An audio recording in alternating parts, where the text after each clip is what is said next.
Emergency Alert System.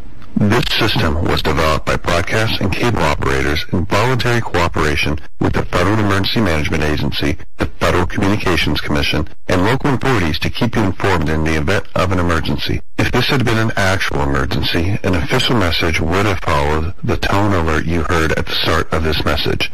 A similar wireless emergency alert test message has been sent out to all cell phones in the nation. Some cell phones will receive the message, others will not. No action is required.